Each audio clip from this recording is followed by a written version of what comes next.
What's up everybody, and welcome to this new tutorial on list comprehensions. List comprehensions provide a simple and elegant way of creating new lists based on other lists and also modifying the elements of our newly created list depending on certain conditions.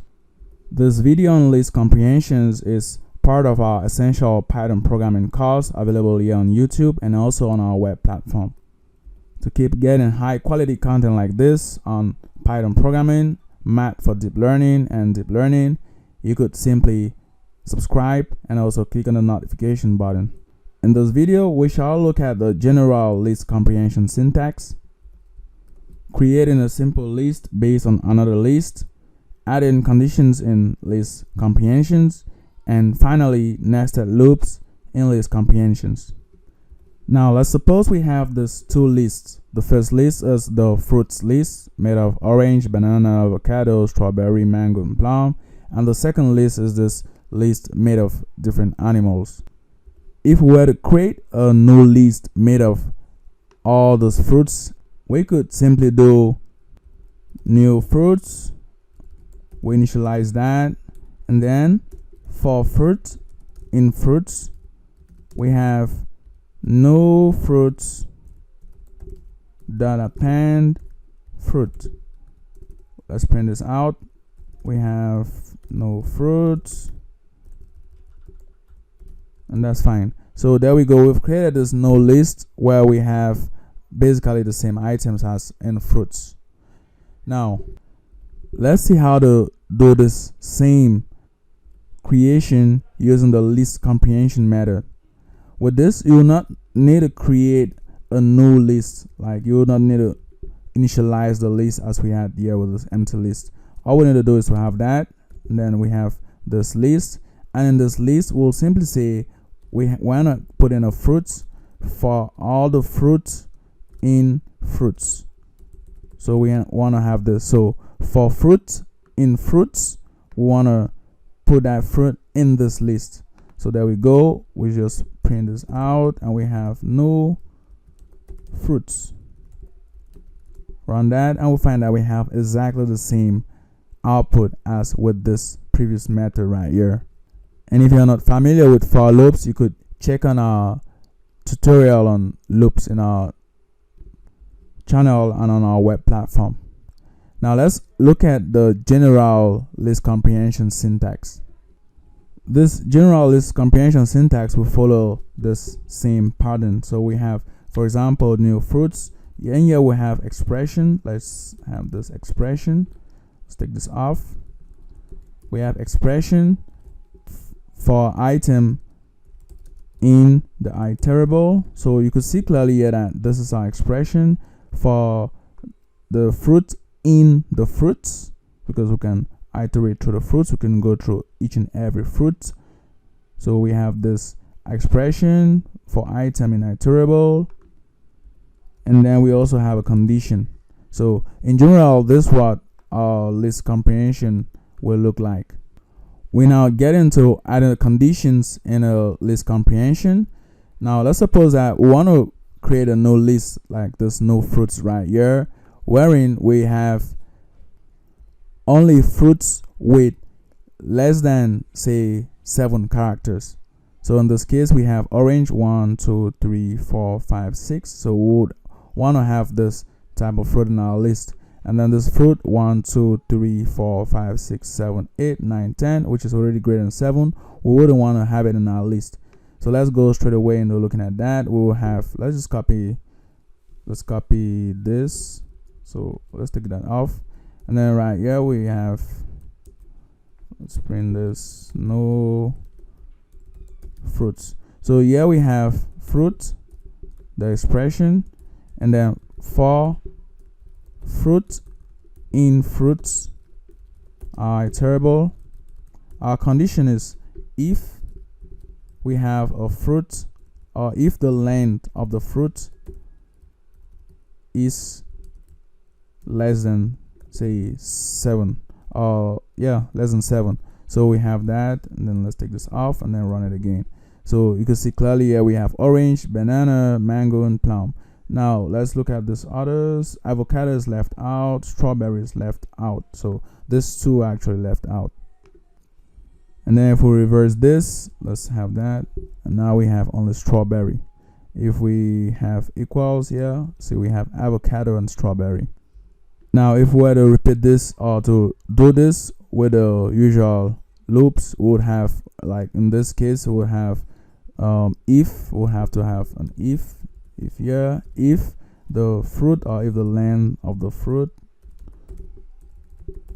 is greater than say 7, we have that. If we have this, then we append, run it, there we go. So this is what we're supposed to do if we're using the for loop.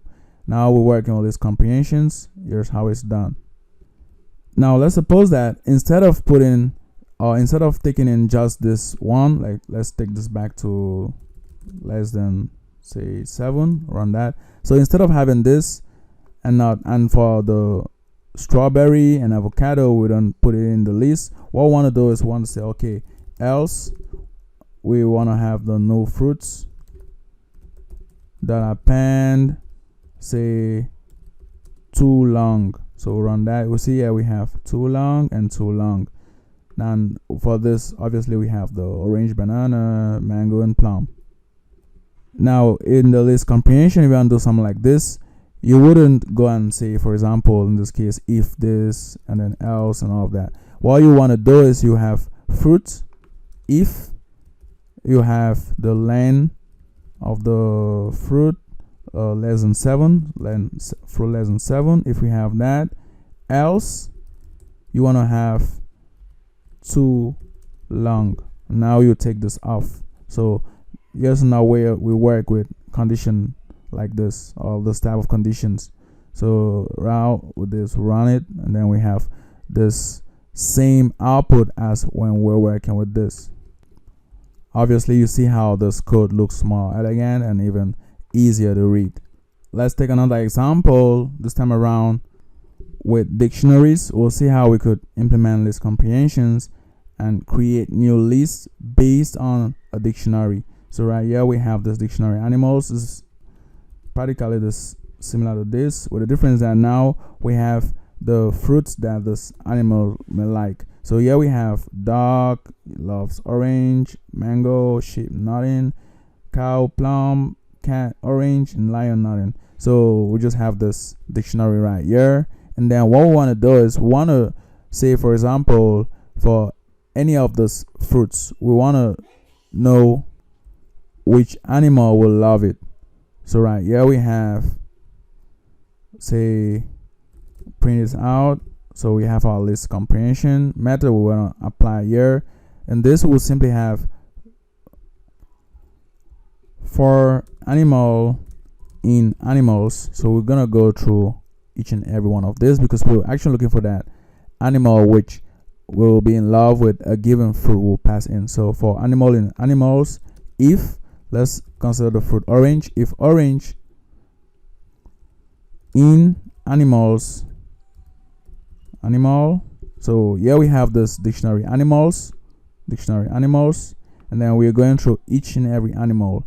So right here we want to say, for example, for the first case, if orange in this one in this list, which is a value which corresponds to the key dog. So if we have the orange in this list right here, we want to select this animal and put it in our list. So right here we have for animal in animals, if the orange is in that animals list, then we want to have it in our list. So right here we just have animal, run that, and there we go, we have dog and cat. That's because the dog has orange and the cat has orange. Let's take another fruit, let's say mango, run that, we have only dog. Let's take, for example, plum, we have only cow, and that's it. Now what if we want to generalize this process? That is, we want to have we want to test for each and every fruit automatically the animal which likes it. So we'll, instead of having this specifying the plum, for example, we'll just have if fruit. So we want to specify that fruit, and then want to say for fruit in fruits. So for fruit in fruits, we're gonna pass in the fruit. So we're gonna go through each and every fruit. We pass in the fruit for testing for each and every animal.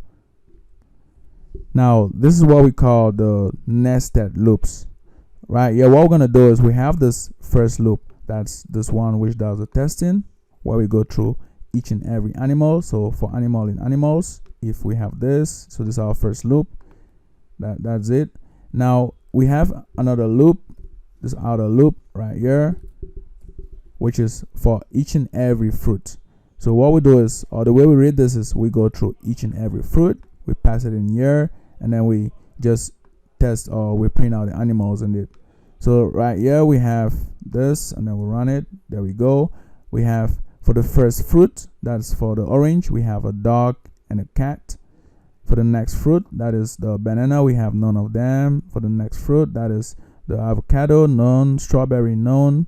Mango, we have a dog. And then finally the plum, we have a cow. And so here's how the nested loops work. Feel free to ask any questions, and see you next time.